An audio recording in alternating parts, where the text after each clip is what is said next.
신약 성경 로마서 1장, 6장 1절에서 14절까지의 말씀을 제가 봉독하겠습니다. 그런즉 우리가 무슨 말을 하리요? 은혜를 더하게 하려고 죄에 거하겠느냐? 그럴 수 없느니라. 죄에 대하여 죽은 우리가 어찌 그 가운데 더 살리요?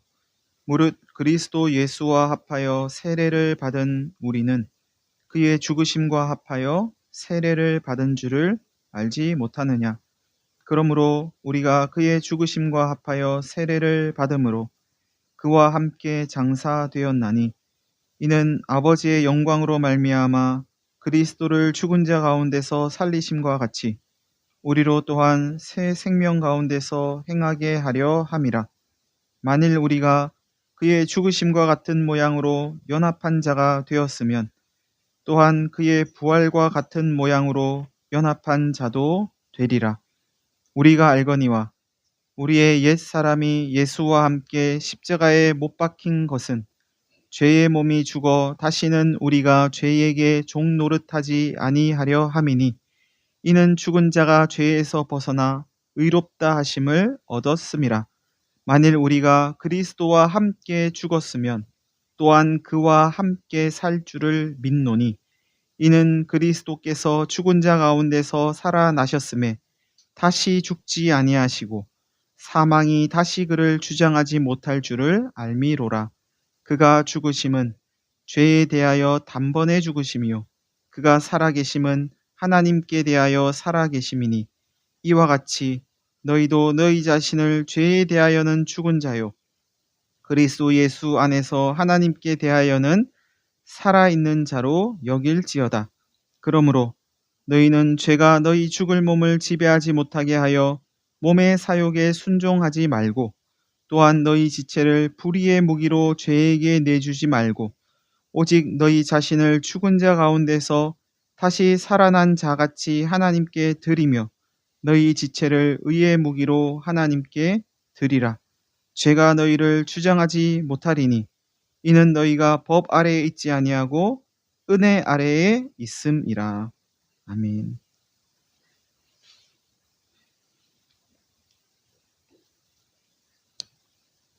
그런즉 우리가 무슨 말을 하겠습니까? 은혜를 더하게 하려고 죄에 거하겠습니까? 하면서 오늘 본문이 시작합니다. 이 말씀은 로마서 5장 20절과 연결하면 자연스럽게 이어집니다. 5장 20절은 죄가 더한 곳에 은혜가 더욱 넘쳤습니다 하는 구절인데요.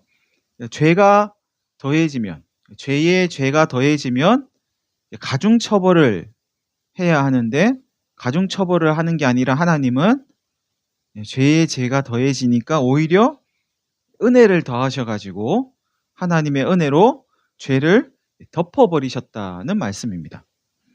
여기에 이제 오늘 말씀이 이렇게 이어집니다. 그런즉 우리가 무슨 말을 하겠습니까? 그럼 은혜를 더 받으려고 죄에 거하겠습니까?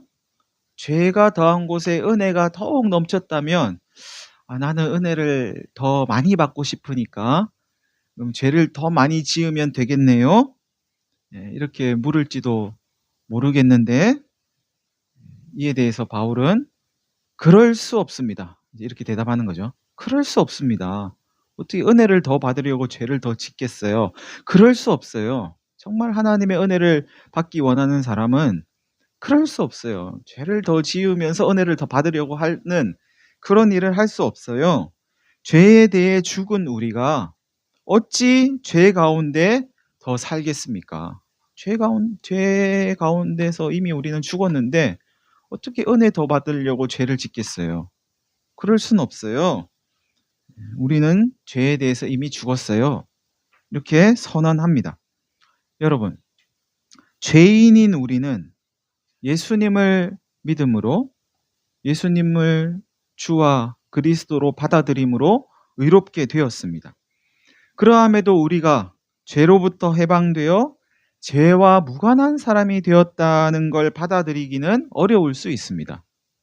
왜냐하면 여전히 우리는 죄의 유혹에 노출되어 있고 때때로 그 유혹에 넘어지기 때문이죠. 때때로 하나님 없이 살기 때문입니다. 오늘 본문은 이런 우리의 모습에 아랑곳하지 않고 우리의 이런 모습을 다 감안하고 이렇게 선포합니다. 죄에 대해 죽은 우리가 어찌 죄 가운데 더 살겠습니까? 하나님의 은혜를 경험한 사람, 죄와 죽음 가운데 있던 우리를 구원하기 위해 하나님께서 베푸신 그 은혜가 어떤 것인지를 아는 사람은 죄 가운데 더 이상 살 수 없답니다. 더 이상 살 수 없대요. 오늘 본문이 하나님의 은혜를 아는 사람은 죄 가운데 살 수 없습니다. 이렇게 단언하는 이유가 무엇인지, 이 말씀과 우리 삶의 간격을 좁히기 위해서 우리는 이 말씀을 어떻게 받아들여야 할지 이어지는 말씀에 계속 귀를 기울여 보시기 바랍니다. 무릇 그리스도 예수와 합하여 세례를 받은 우리는 그의 죽으심과 합하여 세례를 받은 줄 알지 못합니까? 자신과 세상을 구원하기 위해, 우리와 이 세상을 구원하기 위해 하나님께서 행하신 은혜를 아는 사람이 죄 가운데 더 이상 살 수 없는 이유는 우리가 그 사람이, 하나님의 구원을 아는 그 사람이 예수님과 이렇게 연합되었기 때문이랍니다. 오늘 본문은 우리와 예수님과의 이 연합을 세례를 예로 들어서 설명을 합니다.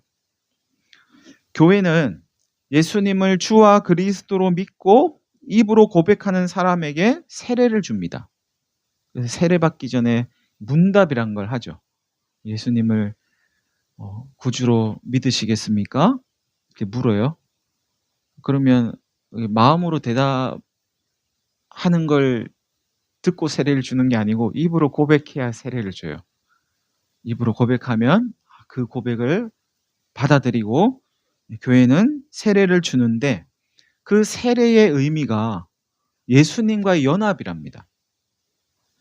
다시 말하면 예수님을 주와 그리스도로 받아들이는 건 예수님과 연합을 받아들이는 것인데, 예수님과의 연합을 상징하는 행위가 세례라는 거죠. 갈라디아서 3장 27절은 이렇게 말씀합니다. 누구든지 그리스도와 합하기 위하여 세례를 받은 자는, 그리스도와 합하기 위하여 세례를 받은 자는 그리스도로 옷 입었습니다. 세례는 예수를 주와 그리스도로 받아들임으로 그리스도와 합해졌습니다. 그리스도와 연합되었습니다 하는 표식이고, 예수를 믿는 것은 그리스도로 옷을 입는 것과 같다는 말씀입니다. 여러분 옆에 사람을 이렇게 한번 봐보세요. 뭐가 보이세요? 얼굴도 보이지만 뭐가 보이세요? 옷이 보이세요? 옷. 오늘은 노란색 옷을 입었네요. 오늘은 빨간색, 검정색. 옷이 보이잖아요. 옷. 예수 그리스도로 옷을 입은 거래요. 예수님 믿는다는 게. 그럼 옆 사람 뭐가 보일까요? 예수가 보이겠죠. 예수가. 예수를 옷 입었으니까. 다시 한번 보세요. 보이는. 예수가 보이세요? 다음부터 노란색 보지 마시고 검정색 보지 마시고 우리 이제 예수를 봅시다. 예수를. 예수를 입으셨네요. 우리 이렇게 예수를 입는 거래요. 예수를. 예수가 보이겠죠. 예수를 옷 입었으니까. 예수 믿으면 그렇게 되는 거래요. 그 세례는 이렇게 예수님과 연합하는 것인데, 오늘날 우리의 세례는 어떨까요? 어떻습니까? 세례가 예수님과의 연합을 나타내는 표라는 게 장로교의 세례에서는 충분히 드러나지 않는 것 같습니다. 여러분이 어떤 세례를 받으셨는지 모르겠는데, 성경에서 말하는 세례는 사실 침례입니다. 침례. 물속에 완전히 침수되는 거죠. 완전히 잠기는 겁니다. 물속에 완전히 머리 끝까지 들어가는 것. 이걸 이제 이야기하는데, 이걸 이제 약식으로 하는 교회가 많이 있죠. 교파별로, 교단별로 조금씩 다른데, 우리 교회가 소속되어 있는 장로교회에서도 약식으로 세례를 줍니다. 혹시 침례를 받으신 분 계세요? 예. 진짜 세례를 받으셨군요. 예. 이거하고 이거는 느낌은 완전히 다른 것 같아요. 기회가 있어서 침례를 한번 받아봤는데, 예. 이거는 그냥 약식 세례는 이렇게 그냥 물을 적셔가지고 이렇게 하잖아요. 기분도 별로예요. 이게 괜히 머리카락만 적시는 것 같아가지고 스타일만 구겨지는 것 같고. 이게 완전히 물에 들어가면 아유 이러다 죽겠구나 싶을 수도 있는데, 그래서 이게 약식으로 받으면 예수님과 연합됐다, 내가 완전히 물에 들어갔다, 내가 완전히 죽었다, 뭐 이런 느낌은 덜한 것 같아요.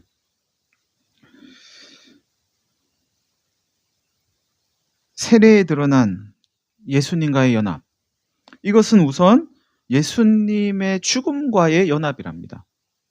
예수님과 같이 죽는 거랍니다. 침례를 받으면서 물속에 잠기는 게 예수님과의 죽음의 연합을 상징한다는 거죠. 이 물속에 계속 있으면 죽는 거잖아요. 금방 이렇게 추니까는 이제 다시 숨을 쉬는 거죠. 예수님께서 십자가에 못 박혀 죽으신 건 우리의 죄를 대신하는 죽음입니다.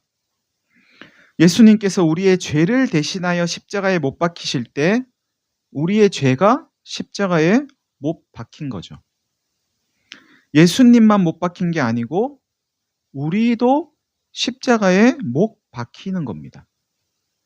비록 우리의 육체가 못 박히는 것은 아니지만, 우리의 육체가 예수님과 함께 그렇게 못에 박힌 것은 아니지만, 우리의 자아가 예수님과 함께 못 박혔다고 받아들이는 겁니다. 이것이 예수님의 죽음과의 연합입니다.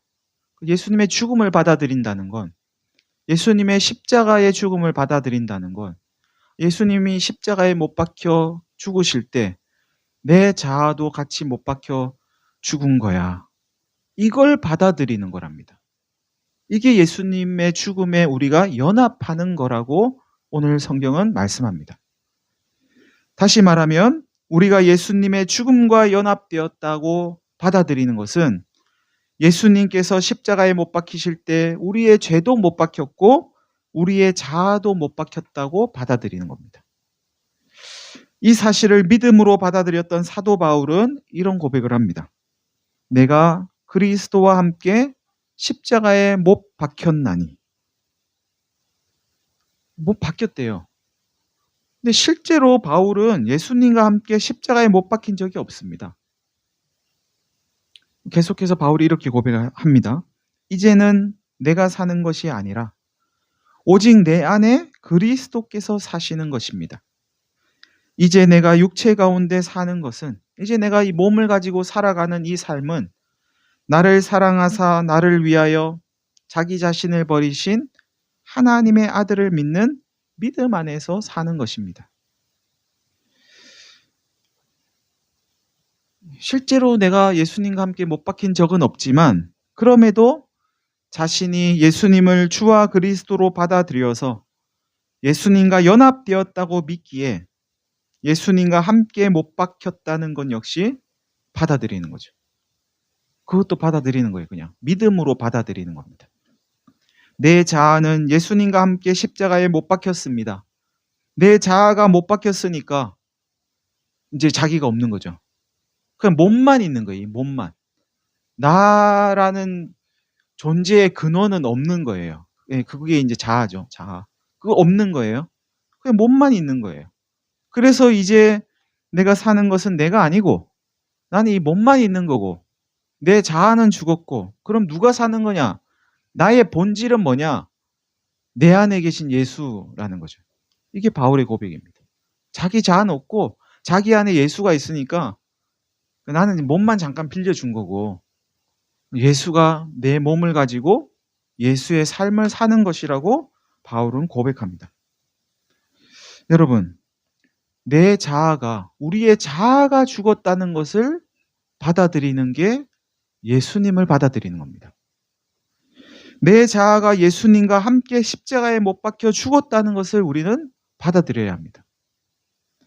내 자아가 죽었다는 것을 받아들이는 사람은 어떤 변화를 경험하게 되는데, 어떤 변화를 경험하게 되는지 이어지는 본문이 말씀합니다. 우선 죄의 종노릇하지 않게 된답니다.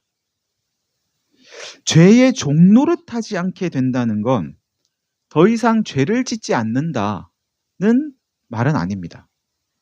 죄를 지을 수 있지만 죄가 시키는 대로 하지 않게 된다. 죄의 지배 아래 놓이지 않게 된다.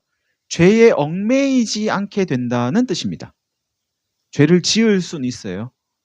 그런데 적어도 죄가 시키는 대로는 하지 않는다는 거죠. 죄에 얽매여 가지고 죄의 지배 아래서 죄의 노예가 되지는 않는다는 뜻입니다. 이제 그렇게는 살지 않는다는 거예요. 죄의 지배 아래 놓이지 않는 사람은 죄가 어디에서부터 오는지 압니다. 그러니까 죄의 노예가 안 될 수 있는 거예요. 성경은 이렇게 말씀합니다. 욕심이 잉태한 즉 죄를 낳고 죄가 장성한 즉 사망을 낳습니다. 우리의 자아가 예수님과 함께 십자가에 못 박혀 죽었다는 것을 받아들이는 사람은 죄가 욕심으로부터 온다는 걸 압니다. 죄는 욕심으로부터 오는 거지. 그렇다면 죄를 범하게 하는 욕심, 그 욕심은 어디에서 올까요? 욕심도 출처가 있습니다. 죄를 범하게 하는 욕심이 어디에서 오는지를 알려면 세상에 처음으로 죄가 들어오게 된 아담과 하와가 선악과 먹는 이야기를 좀 살펴봐야 합니다. 선악과를 본 하와가 이 선악과는 먹음직도 하고 보암직도 하고 지혜롭게 할 만큼 탐스럽기도 하다. 이렇게 말합니다. 지혜롭게 할 만큼 탐스럽다. 혹시 그런 거 본 적 있으세요? 요거 먹으면 지혜로워질 것 같아. 여기서 지혜롭다는 거는 뭐 이렇게 이걸 먹으면 머리가 좋아질 것 같아. 이런 뜻이 아니고 이거 먹으면 하나님처럼 될 것 같아. 이런 거라고 봐야 합니다. 예. 그랬다는 거잖아요. 먹음직도 하고 보암직도 하고 지혜롭게 할 만큼 탐스러워. 이거 먹으면 정말 하나님 되겠는데? 하나님처럼 되겠어? 이것을 한마디로 말하면 호기심입니다. 호기심. 자기 만족을 위한 호기심이죠. 호기심도 종류가 여러 가지인데 자기 자신을 위한 호기심이에요. 호기심이 다 나쁜 건 아니죠. 욕심은 자기를 위한 호기심에서 비롯됩니다. 자기 만족을 위한 호기심. 다르게 표현하면 욕심은 내 유익을 생각하는 마음에서 옵니다. 결국 죄를 범하게 하는 욕심은 나 자신을 내 삶의 주인으로 여기고 나의 만족과 유익을 위해 살아가려고 하는 순간, 그 순간 생기고 순간적으로 생긴 그 욕심을 따를 때 죄의 종노릇하게 됩니다. 여러분, 예수님을 믿으면 예수님을 등에 업고 나의 만족과 유익을 위해서 무언가를 더 많이 얻을 수 있는 게 아니고 나로부터 벗어나게 됩니다. 내 자아가 예수님의 십자가에서 함께 죽었다는 걸 받아들이면 죽은 거예요. 내 존재의 근원이 죽은 거예요. 그러면 나의 만족과 이익을 생각하는 마음에서 벗어나죠. 벗어날 수 있죠. 내가 없으니까. 나에게서 벗어나니까 죄를 범하는 욕심으로부터도 멀어질 수 있죠. 나에게서 벗어나니까 죄의 종노릇하지 않을 수 있는 겁니다. 예수님의 죽음과 연합하여 내 자아가 십자가에 못 박혀 죽었다는 것을 받아들이는 사람은 이런 변화를 경험하게 된다고 오늘 본문은 말씀합니다. 내 자아가 예수님과 함께 십자가에 못 박혀 죽었다는 것을 받아들이는 사람이 경험하는 또 다른 변화는 죄에서 벗어나는 겁니다. 첫 번째는 죄의 종노릇하지 않게 되는 것이고 죄에서 벗어나는 거래요. 죽은 사람은 죄에서 벗어납니다. 죽은 사람에게는 죄가 더 이상 효력을 발휘할 수 없기 때문이죠. 죄 지은 사람이 돌아가셨어요. 그럼 어떻게 되죠? 수사 종결. 더 이상 수사하지 않잖아요. 죄에서 벗어나는 거죠. 그러니까 죄에서 벗어나기 위해서 죽음을 선택하는 분들이 있는 거죠. 그래서 죽은 사람에게는 더 이상 죄를 묻지 않습니다. 그걸로 그냥 끝내는 거죠. 물론 부관참시라고 해가지고 그렇죠? 죽은 사람에게 죄에 대한 벌을 가하는 경우가 있긴 하지만 그건 사실 죽은 사람에게 가해지는 벌이라기보다는 살아있는 사람에게 죄는 이렇게 무서운 거야. 죄 지으면 죽어서도 그 죄를 물을 거야. 뭐 이런 걸 보여주기 위한 일종의 경고라고 봐야 하지 않겠습니까? 이미 뭐 사람이 돌아가시고 없는데 뭐 죄를 물은들 그게 죄가 되겠어요? 벌을 가한들 그게 벌이 되겠습니까? 그건 산 사람 보라고 그러는 거죠. 여러분, 예수님의 죽음과 연합하여 자아가 죽은 사람은 죄에서 벗어나서 새로운 피조물이 되었습니다. 죄에서 벗어나는 유일한 방법은 죽음인 거죠. 죽음. 근데 죽은 거예요. 자아가. 십자가에서. 그러니까 죄에서 벗어날 수 있는 거죠. 그 죄에서 벗어나려면 이걸 받아들여야 되는 거예요. 내 자아가 예수님과 함께 십자가에 못 박혀 죽었어. 이걸 받아들여야 우리는 죄에서 벗어날 수 있습니다. 이걸 어떻게 받아들이냐? 믿음으로 받아들이는 거래요. 믿음으로. 그냥 믿는 거래요. 예수님과 함께 내 자아가 죽었다는 사실을 받아들이시길 바랍니다. 그래야 우리는 죄에서 벗어날 수 있습니다.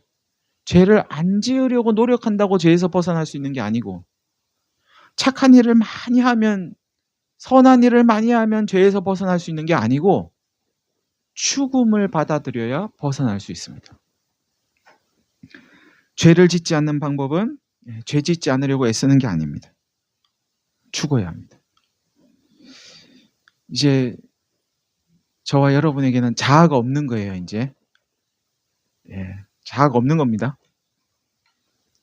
자아가 없으니까 죄를 지을 수도 없는 거예요. 자아가 없으니까 죄를 못 짓죠. 그래서 바울이 이런 고백을 하는 겁니다. 나중에 로마서 7장에서요. 만일 내가 원하지 않는 그것을 행하면 그것을 행하는 사람은 내가 아니고 자기가 잘못해놓고 자기가 아니래. 바울은 자기가 없다고 생각하니까 이렇게 이야기하는 거예요. 나 없어. 나는 죽었거든. 내 자아는 죽었거든. 그러니까 내 몸을 빌어서 죄를 짓는 그 녀석은 내가 아니야. 내가 아니라 내 속에 거하는 죄야. 이렇게 이야기하는 겁니다. 바울이. 그 믿음의 고백으로 이렇게 이야기하는 거예요. 이거 내가 한 게 아니고 내 속에 있는 죄가 한 거야. 죄로부터 도피하려고 이런 말을 하는 게 아닙니다. 바울은 자기가 죽었다고 지금 믿고 있거든요. 죽었는데 내 몸을 빌어서 그러면 죄를 행하는 이건 뭐지? 나는 죽었는데? 나는 죽음을 받아들였는데? 그 죄구나, 죄. 죄가 죄를 행하는 거구나. 나는 없는데. 이렇게 이야기하는 겁니다. 믿음의 고백이죠. 성질이 나고 화가 나고 하나님 뜻에는 마음 쓰기 싫고 그저 내 마음대로 하고 싶은 그런 죄가 여러분에게 이렇게 찾아오면 이렇게 이야기하세요. 나 죽었는데? 나 없는데? 내 자아는 없는데? 나 없어. 나 없다니까. 나 그렇게 할 수 없어. 나 성질 부리고 화내고 내 마음대로 할 수 없어. 나 이제 내 마음대로 할 수 없는 존재가 되었어. 내 자아가 죽었거든. 이렇게 이야기하는 거죠. 이걸 인정하는 것이 죄에서 벗어나는 길이라고 오늘 본문은 우리에게 말씀합니다.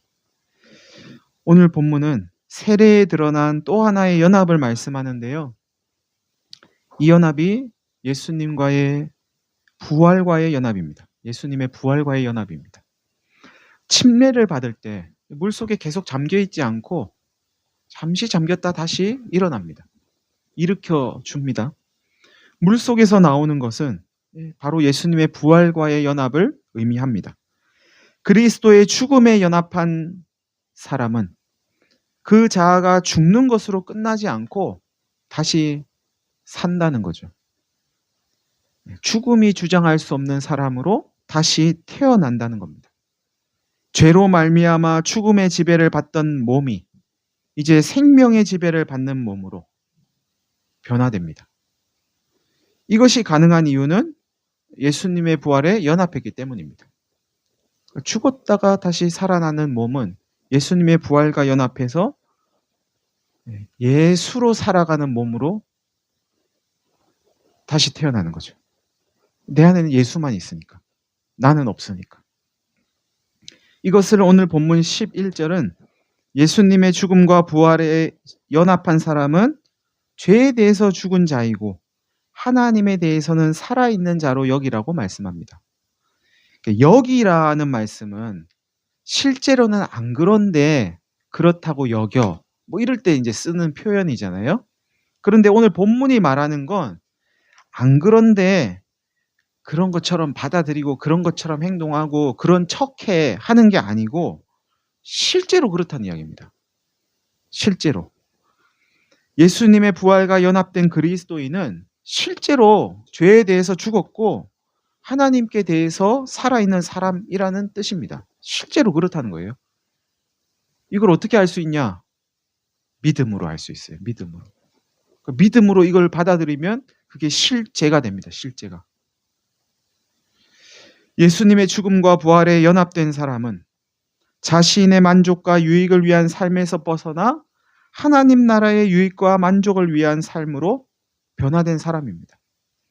변화되기 위해서 무언가를 우리가 더 해야 되는 게 아니고 이미 예수님을 주와 그리스도로 받아들이고 예수님의 죽음에 연합된 사람은 예수님의 부활에 연합된 사람은 그걸 믿음으로 받아들인 사람은 내 자아가 죽었다고 믿음으로 인정하는 사람은 이미 변화되었으니까 그 사실을 받아들이라는 겁니다.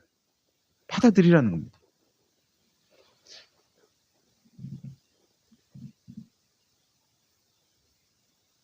이것을 가장 잘 실천할 수 있는, 실행할 수 있는 기독교의 좋은 도구가 하나 있습니다.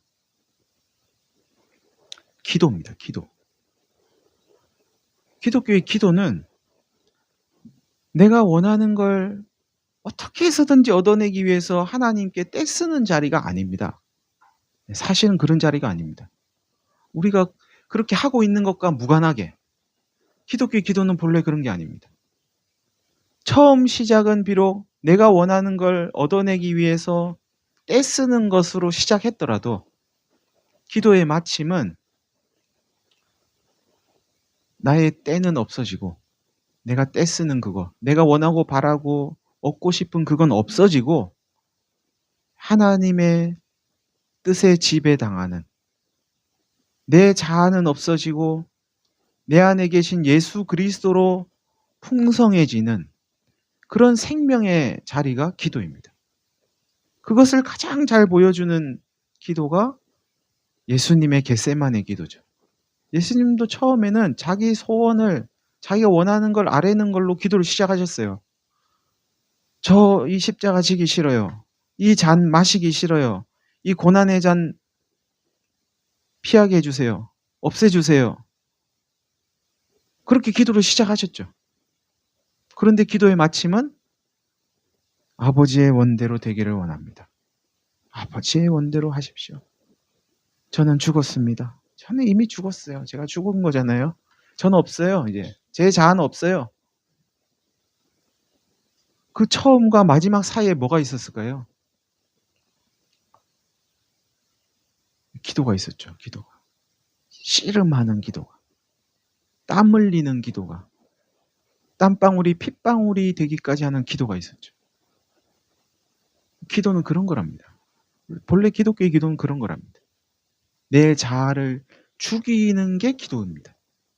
내 자아가 죽어 없어질 때까지 기도하는 게 기도입니다. 왜 우리는 기도해야 되는가? 내 자아가 안 죽은 것 같으니까. 계속 내 자아가 꿈틀꿈틀거리니까. 분명히 예수님과 함께 십자가에 못 박혀 죽었다고 인정을 했는데도 또다시 내 자아가 꿈틀거리니까 기도하는 거죠. 내 자아 좀 죽여달라고. 하나님, 이러고는 살 수가 없어요, 제가. 계속 내 자아가 머리를 들어요.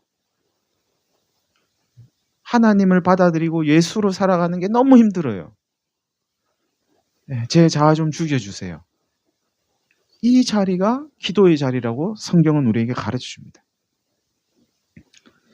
계속해서 본문은 죄에서 벗어나기 위해서 우리가 해야 할 한 가지 일을 소개합니다. 죄에서 벗어나려면 소극적으로는 우리의 몸을 사욕에, 우리의 육체가 원하는 개인적인 욕심에 순종하지 않아야 되고, 우리의 몸을 불의의 무기로 죄에게 내주지 않아야 한답니다. 그렇게 하지 않아야 한답니다.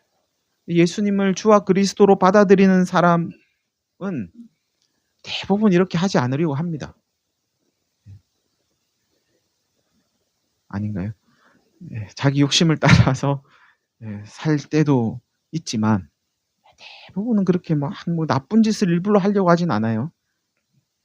하나님을 일부러 막 대적하려고, 하나님 말씀에 일부러 막 불순종하려고 하진 않아요. 그런데 적극적으로는 우리의 몸을 의의 무기로 하나님께 드려야 한답니다. 여기서 강조하는 건 우리의 몸을 불의의 무기로 하나님 죄에게 내주지 않는 게 아니고 의의 무기로 우리의 몸을 하나님께 드리는 겁니다. 이게 강조점입니다. 다시 말하면 우리의 몸을 하나님께 드리면, 의를 따라 살면 자연스럽게 불의의 무기로 내주는 일은 줄어들고 없어지고 사라진다는 말씀입니다. 의로운 일을 하면 죄가 우리를 주장할 일이 그만큼 줄어드는 거죠.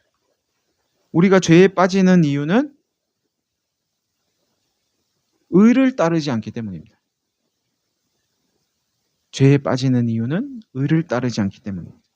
의를 따르지 않으면 죄에 빠질 시간이 생기죠. 죄 지을 시간이 생깁니다. 한편 의를 따르는 자가 꼭 기억해야 할 것이 하나 있다고 오늘 본문은 말씀하는데요.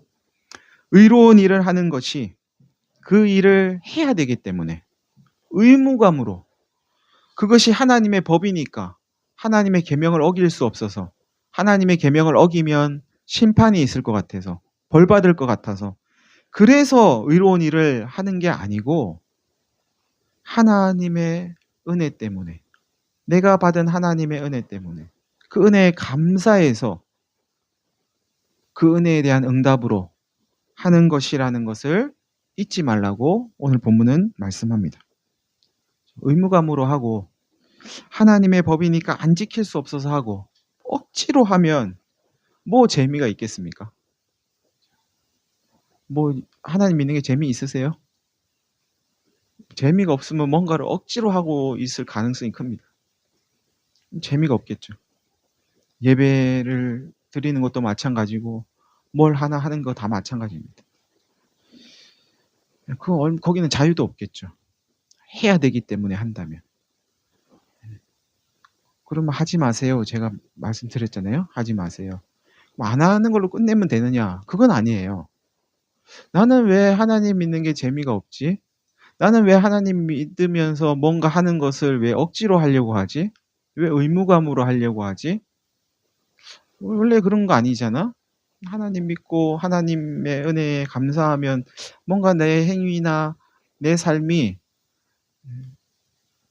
자연스럽고 자유롭고 감사해서 자발적으로 나와야 되는 거 아니야? 그런데 왜 나는 그렇지 못하지? 요거 한번 생각해 보셔야 합니다. 아, 나는 안 해도 좋아. 하지 말라고 했어. 자발적으로 안 되면 목사님이 하지 말라고 했어. 와, 너무 좋아. 이게 아니고요. 좋은 게 아니죠. 거기서 끝내시면 안 돼요. 왜 나는 자발적이지 않지? 예, 여기까지 가셔야죠.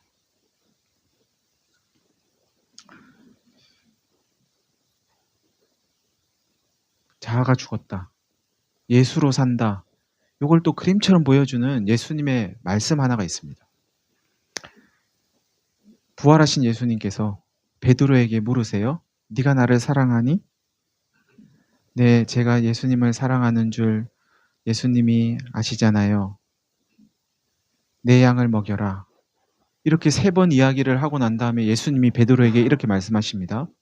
네가 젊어서는 네 스스로 띠띠고 네 하고 싶은 대로, 네가 가고 싶은 대로 마음껏 다녔지만, 젊었을 땐 네 마음대로 했지만, 예수님 안 믿을 땐 네 마음대로 했지만, 앞으로는 늙어서는, 거기는 뭐 늙어서라고 표현이 되긴 하지만, 늙어서는 남이 너에게 띠를 띠우고 네가 원하지 않는 곳으로 데려다 줄 거야. 이렇게 표현을 했어요. 예수님을 사랑하면 남이 나에게 띠를 띠우고 우리가 원하지 않는 곳으로 데려다 준답니다. 이게 자아가 죽은 사람의 모습입니다. 내가 뭘 막 하고 싶어서 하는 것도, 자발적으로 너무 기뻐서 하나님을 위해서 하는 것도 좋지만, 하나님을 정말 사랑하는 사람, 예수를 사랑하는 사람, 자아가 죽은 사람은 자기가 없잖아요. 자기가 뭔가 결정할 수 없잖아요. 그러니까 남이 결정을 해가지고 앞으로 이거 해라, 저거 해라, 여기서 살아라, 이렇게 데려다 준대요. 그렇게 살게 만든대요. 이게 자아가 죽은 그리스도로 사는 사람의 모습이라고 예수님은 베드로를 통해서 우리에게 말씀해 주셨습니다. 사랑하는 성도 여러분, 예수님을 믿는다는 건 예수님과 연합하는 겁니다. 예수님의 죽음에 연합하고 예수님의 부활에도 연합하는 겁니다. 예수님께서 십자가에 달려 죽으실 때 내 죄도 죽었고 내 자아도 죽었습니다. 예수님께서 부활하실 때 나는 새로운 생명으로 다시 태어났습니다. 그 생명은 예수의 생명입니다. 이제 나는 없고 내 안에 예수만 있습니다. 예수님 내 안에서 하고 싶은 대로 하세요. 이것을 받아들이는 게 예수님 믿는 거고, 이것을 받아들이는 건 믿음으로 하는 거라고 성경은 가르쳐 줍니다. 혹 이 믿음의 길에 실패하더라도 여러분 낙심하지 마시길 바랍니다. 죄가 우리를 주장할 수 없다는 사실을 또한 믿으시길 바랍니다. 혹 또 내 생각이 머리를 들어서 내 자아가 튀어나와서 하나님 없이 내가 원하는 대로 뭔가를 결정하더라도 죄가 우리를 주장하고 우리를 죄의 노예로 삼을 수 없다는 사실을 또한 믿으시기 바랍니다. 우리는 하나님의 은혜 아래에 있기 때문입니다. 하나님의 은혜가 우리를 그 죄 가운데 내버려 두지 않을 것이기 때문입니다. 하나님의 은혜가 우리를 다시금 의의 길로 이끌 것이기 때문입니다. 그러니 넘어지더라도, 믿음의 길에 혹 실패하더라도 다시금 툴툴 털고 일어나서 의의 길을, 믿음의 길을 걸어가시길 바랍니다. 우리 자아가 십자가에 못 박혀 죽었다는 것을 또다시 인정하면서, 나는 죽었지, 나는 죽은 사람이잖아, 인정하면서 우리 안에 계신 예수님께 우리를 맡기시길 바랍니다. 먹음직도 하고 보암직도 하고 지혜롭게 할 만큼 탐스러운 그런 것 쫓지 마시고 하나님 나라와 의를 쫓으시길 바랍니다. 정의와 평화의 나라, 의와 희락의 나라, 하나님 나라를 갈망하시길 바랍니다. 이 모든 걸 자유롭게 행하시길 바랍니다. 우리의 아버지이신 하나님께서 하나님의 은혜로 우리를 붙들어 주실 것입니다. 다 함께 한 1분 정도